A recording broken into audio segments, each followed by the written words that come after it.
Welcome to the Church Solutions Podcast, brought to you by JSL Solutions. The Church Solutions Podcast is designed to help equip you and your church in the use of technology and other tools and services. And now, here are your hosts, Steve Lacy and Phil Thompson. And it's good to be with you again as we do another Church Solutions podcast. Hi, my name is Steve Lacy. And I'm Phil Thompson. Been a little while since we've actually done one of these together. That is right. We've been doing webinars. We've been doing webinars, which are on, if you subscribe to our podcast, you can hear those webinars. Yes. And, how to follow up with, or how to use digital tools to improve your ministry. Yeah, following up with people, reaching people, helping people come back. So some good stuff from our friend Craig Smeal, as well as you and I. Yeah, Craig Smee. I always want to call him Craig Smeal. You just did. I'll call him that again. Sorry, Craig. He's from South Africa, so his accent, Yeah. Maybe he calls himself Smeal in South Africa. No, he's Smee. This podcast is off to a bad start. Which is what... All right, so what are we going to talk about today, Steve? Today this is usually what you ask me. So. Yeah, what are we doing? So we're going to talk about different learning styles that people have and how you can adjust your preaching or how you can use technology to enhance your preaching style to meet those different learning styles. That's right. See, this is something that if you're a pastor or involved in your church and leadership and you really feel like you have the gift of teaching, really, going deeper into things, these are some things you should really, might interest you to stick around for a few minutes. Yeah. All right. So this material is actually from Frederick Gluck, and he talks a little bit about how there's different learning styles. And most of the time in church, usually you have the deal where, people sit and somebody stands up and talks. Mm-hmm. And so the majority of what is presented is verbal, and maybe some people might use some videos occasionally. But maybe some slides. Right, but it's primarily works perfectly for the auditory learner, huh? Right. But there's different styles, right? There's visual, auditory, there's reading, there's how you say that? Kinesthetic?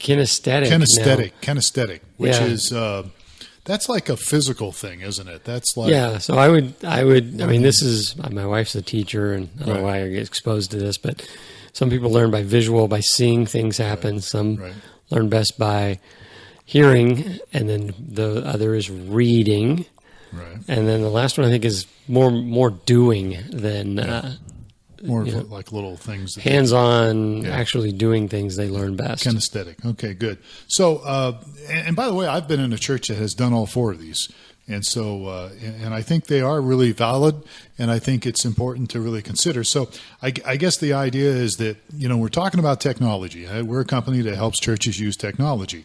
And so I think we need to look at this, and if you're somebody that teaches or stands up and teach, how can technology improve the learning process for your people, and what specific learning style maybe will this help? And I guess you need to know the people you're speaking with, because different people learn, as we just said. Yeah, it's probably pretty safe to assume that all four learning styles will be present in your church. So we're going to talk about different tools and how they may enhance one or more of the. So you said you've done all four. Yep. How do you do the kinesthetic or doing part? We did things, and we haven't done it for a while at our church, but we have done things where there is. We used to call them, what do we call them? We had a term for it, but there would be something like, we had one time we cut out different pieces of like a puzzle, and everybody got a piece. And we're a church of about, 80, 90 people. So we're not talking a lot of work here, but little different pieces of a puzzle were cut out, like in cardboard. Uh-huh. And then you could go up, if you wanted to different stations during specific times and put your piece of the puzzle in. And the idea, this is just one of them that I can remember, is that the idea was the teaching was how we are connected to each other and how the body of Christ needs each other. And there's different parts, that example Paul talks about. So, I mean, that's one little piece. There was other things we did too, and some of it involved art. Some of it involved, I remember we had we had this deal where we had a door. Somebody actually created, we had somebody in our church that was really good with construction and carpentry, and they created like a door frame, right? And so they slid it in. It's this door frame with a door in it. And then you had a key. Everybody got a key that they could use. And I don't think we actually had people like marching through the door or anything, although I think maybe afterwards, kids were running around it or something. But you could see visually, and you had this key. And I can't remember the message. This was years ago, but it was something about how you hold the key to walking through your decisions and going to the next place with God or whatever. So if you had a key that didn't work in the door, you're out of luck, pal. Yeah. For those who believe in predestination, you're done. You're done. Yeah. I think the key fit I think it was the same key or something. Oh, the same key. It was the same type of key. Those are two really good. Well, yeah, there was more. We just don't do them because I don't have the time. That is worth the cost of the podcast right there, man. There you go. I just don't have the time to come up with these crazy. We tried to put together a team of people that would come up with some of these illustrations that we would try to do. But, everybody's busy. And I was really struggling with how you would get a participatory learning piece in there, but those are two really good examples. Well, there's more. I just can't remember off the top of my head, so maybe they weren't that good because I can't remember them. But it's just things you could do to help people not only connect visually, but also kind of. Well, it'd be very kinesthetic. I put my key in and turn the. Yeah, there you go. Yeah, but yeah, you're right. If the key didn't work, man, it's too bad. You're doomed. So let's move on here. All right. So here are some things. So here are six options for using technology to enhance your preaching, teaching to reach every learning style. Right. So, yes. And some of these are things that you're probably doing, but maybe not realized. Yeah, the full potential. Or how it may fit or not fit with a different learning style. So number one on our list is the thing we advocate not to do a lot of times. And that is to have an open Wi-Fi access at your church. Yeah, well, when you say we don't have, so we do streaming video, and so we've had a lot of churches, just for our listeners, in case you don't know this, is, if you're streaming and you have a network that everybody can jump on, it can use the term I use, atrophy. It can cause internet atrophy. See, I coined that phrase. I don't know anybody ever uses it, but I do. And what that means is everybody jumps on your network, and your upload speed and your download speed gets wacky. Yes, or it gets not good. Not good. And people say, I tested this on Wednesday and it was great. So my internet is fine. I go, well, you got 500 people in there now connected to your internet. Exactly. And, 40 of them are watching the football game on their phones. So. Exactly. They're not listening to you. But okay. So again, here's another thing worth the price of the podcast. So just in case you do streaming video, you might want to lock down your network or get a different network for streaming. But we would say that you could use your wireless network, give people access to that so that they could have access during your message to look up, Bible verses. We have an app, shameless plug. We have our own app that we push. People could use the app to take polls, to give surveys while you're speaking, and then you could collect that information. If you had a little help maybe from somebody, you could do things where, younger people might like to take online notes using cloud services. So there's lots of positive things for people they could use their phones, and everybody has a smartphone today, almost everybody. Yes. So you could take advantage of that when you're teaching to have them use that as a tool to either, take notes, participate, be interactive. Right. And as what Pastor Craig was reinforcing, he says, don't assume that if they have their phone and they're out there using it, that they're not, that they're doing something else. Yeah, they could very well be actually paying attention to what you're doing and using the phone. And taking notes and putting action items together or something. Yeah. if I get up and speak, that's usually not the case. But for most people, you could certainly. So I guess what we're saying here with this thing is, encourage people to use their smartphones to enhance and give them opportunities to use what you're using, the material that you're giving them, to go deeper with it. All right, exactly. All right, so that's number one, and then our number two on our list is online web resource libraries. Yeah, and again, this is actually very common, but we don't think much about it. But for many learners, real learning takes place when they are studying on their own. Yeah, or reading. Or reading on their own. Yeah, reading. So we're moving from the auditory to the reading. Right, that would be a good point. Yeah. So, again, this is a tool that you could use. You can support these type of learners by creating some online resource library. I mean, there's lots of material out there, but you could even do something yourself and create a place for it. Yeah. Have it hosted somewhere. And I guess this works for both the reading people and the visual learners, because you can have videos and other visual things like a map of the area or whatever. You can load different resources in your resource library to supplement your talk. Videos, maps, whatever, Mm-hmm. Absolutely. So, again, you can organize your resource library so it follows the outline of your message, your sermon message. Again, it's designed to enrich what you're doing. Right. It's a resource that can really help people. References to additional material, different books written on the topic. You can put all that in your sermon notes area. And again, for those of us who really like, teaching per se, this is a great opportunity to do this. Yes. And it would require some extra credit for most people, though, right? Because they're going to listen to your message, and most are not going to go and. I would say that's probably afterwards. true. But if you, I don't know how well this would work, but encourage it, during the service, that may work as well. And here's the other thing: you may getting people raising their hands, say, "Oh, that map you put together, I saw that." Well, and think also outside the box here, because we're not just talking Sunday mornings here. I mean, in the churches I've been in, we've done classes other nights, Sunday afternoon, Wednesday night classes, things that are a little more in-depth. Right. And so, again, you could use this, not just Sunday mornings. Yeah, but, it could be for Sunday school. Yeah, absolutely. Sunday school resource things. Yeah, that makes sense. So. And again, specific things. I mean, we've done leadership training. We've done discover your gifts. We've done the whole gamut of how to reach others. Again, you could use this stuff for these special classes. All right. So this is a resource library. Yeah. Online. You would probably want to organize it consistent with your messages, I assume. Yeah, I would assume, yeah. Yeah, rather than just having a you want it organized. Yeah.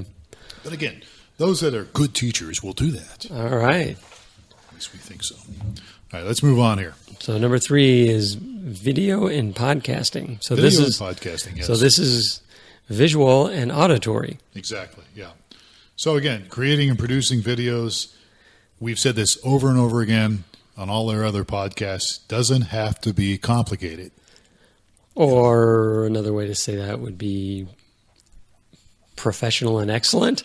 I guess, well, yeah, because you can get we hired a videographer, and he used an iPad to do some of the video work, right? Let's not go there.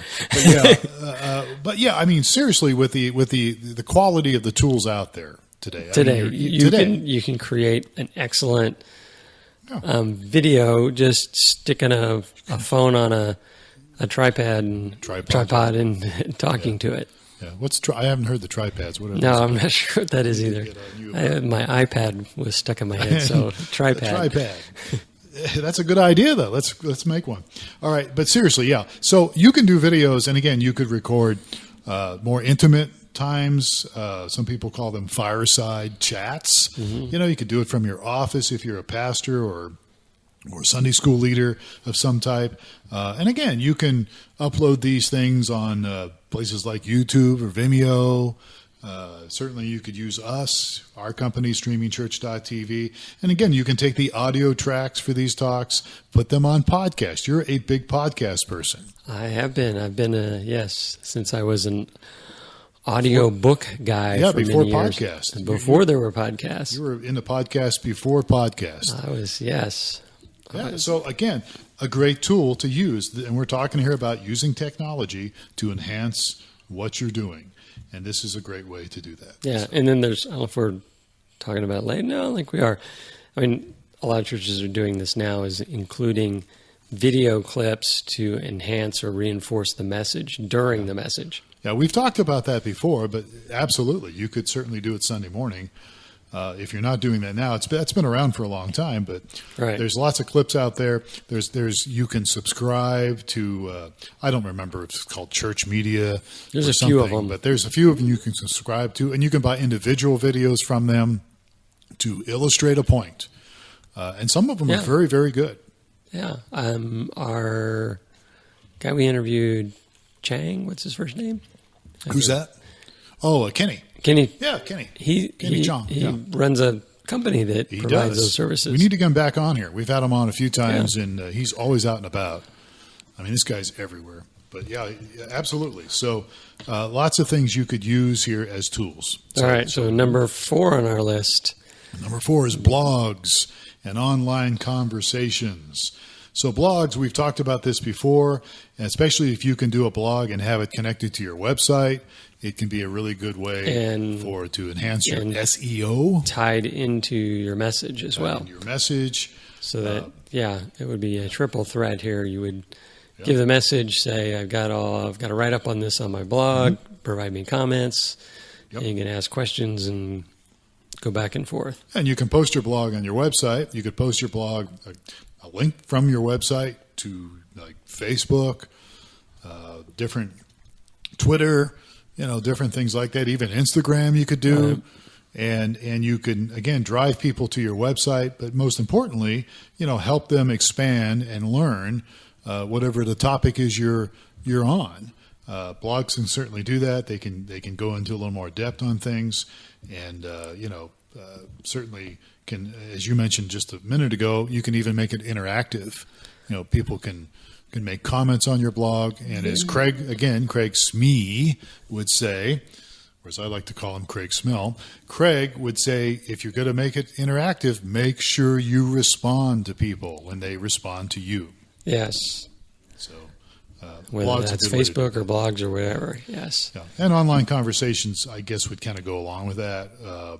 Doesn't necessarily have to be a blog, that you could do something with Facebook post or Twitter. I'm just applying all of these different technologies to our 4 learning styles, and I guess this would be somewhat kinesthetic, where you're participating. Yeah, I think that's true. And reading. And so anyway, all right. Yeah, good. So, and then number 5 on our list here. Number 5 is called live chats, and this is something about, you could maybe do something, again, kind of connects with what we're talking about with online conversations, but this would be live. So you would do something like a Facebook live session. Or a streaming church live session. You could do that too. Where you're just come visit the pastor in his office and we're going to talk and chat. You could do streamingchurch.tv, stream live, and we have a very interactive chat platform that people could be responding via chat. And the person that's on the other end of the camera could look at that chat and respond to it live. And again, it allows people to submit questions, to get some answers. And we used to do a live streaming piece of this, and we would get people dropping in and asking questions, and it kind of steers the talk. I remember we did that a few years ago. Yeah, so the pastor may say, I'm going to elaborate more on what I covered over the Sunday's message, but if you have some questions, I'm going to stop and address your question and go in whatever direction you want to go. Yeah, absolutely. And again, using technology to really enhance what you're trying to do with and try to reach different learning styles here. So, live chats, number 6. Texting. So, an easy way to get links and other information out to your members, to your congregation, maybe before a series starts, or maybe, as follow-up after a certain message would be to send a text. Yeah, and I like what we had done at our church, and I don't get out much to see if it's happening other places, and we haven't done it in quite a while, but texting during the service, I thought was, and that was typically what the pastor would do, would start out with, I need everyone's input. Let me know, what is the, I don't know, whatever it may be, your most special Father's Day memory or whatever, and they'd collect all the text, and at the end of the service, they'd read back what came in. Yeah, I remember that. And in fact, I did it at my church for a little bit as well. So a good way for people, again, to get interacted, to be involved in things. It helps draw them in. They feel like they're part of the service, part of whatever it is you're doing. Plus, they're going to stick around for the whole service to see if you're going to read their response. That's right. They're not going to walk out in a hurry. Yeah. So again, a good idea, texting, and what we're talking about here. We need to kind of change our thinking, because technology, as we've said over and over again, it's here to stay. It's going to continue to increase. So why not embrace these things? Embrace technology. Embrace tools to work for your strengths, to help people, help them grow spiritually. So that's it, right? We're pretty much done there. That is it. So these are great ways to increase your learning styles, teaching styles, help people learn, address people's different learning styles, and help connect people and help stay up to date with what you're doing. So they are great opportunities, and we'd encourage you to certainly move on some of these. If not, we'll post the notes here online. So anyhow, we are a tech company that does streaming video with streamingchurch.tv. We also have mobile apps, churchapplive.com. So this fits right in our wheelhouse. We also have website templates and content management systems for church. That's our other product, myflock.com. And so if we can help you with any of these things, or even if you want to have some questions and feedback about what we've been talking about today, what's the best way to get a hold of us, Steve? So send us an email, support@streamingchurch.tv. That's right, support@streamingchurch.tv, and we will follow up and help you any way we can. So we are done. All right. Finito, right? That's the Spanish word, right? Finito? I was just down in Mexico. I do not know. Yeah, I think that's it. So, all right, folks. Well, look, he is Steve Lacy. I am Phil Thompson. And we hope that this podcast has been a help to you. And if we can help you in any way, as Steve said, just get a hold of us. We hope that you have a great day. Take care. And we will see you next time on another edition of the Church Solutions Podcast. Take care.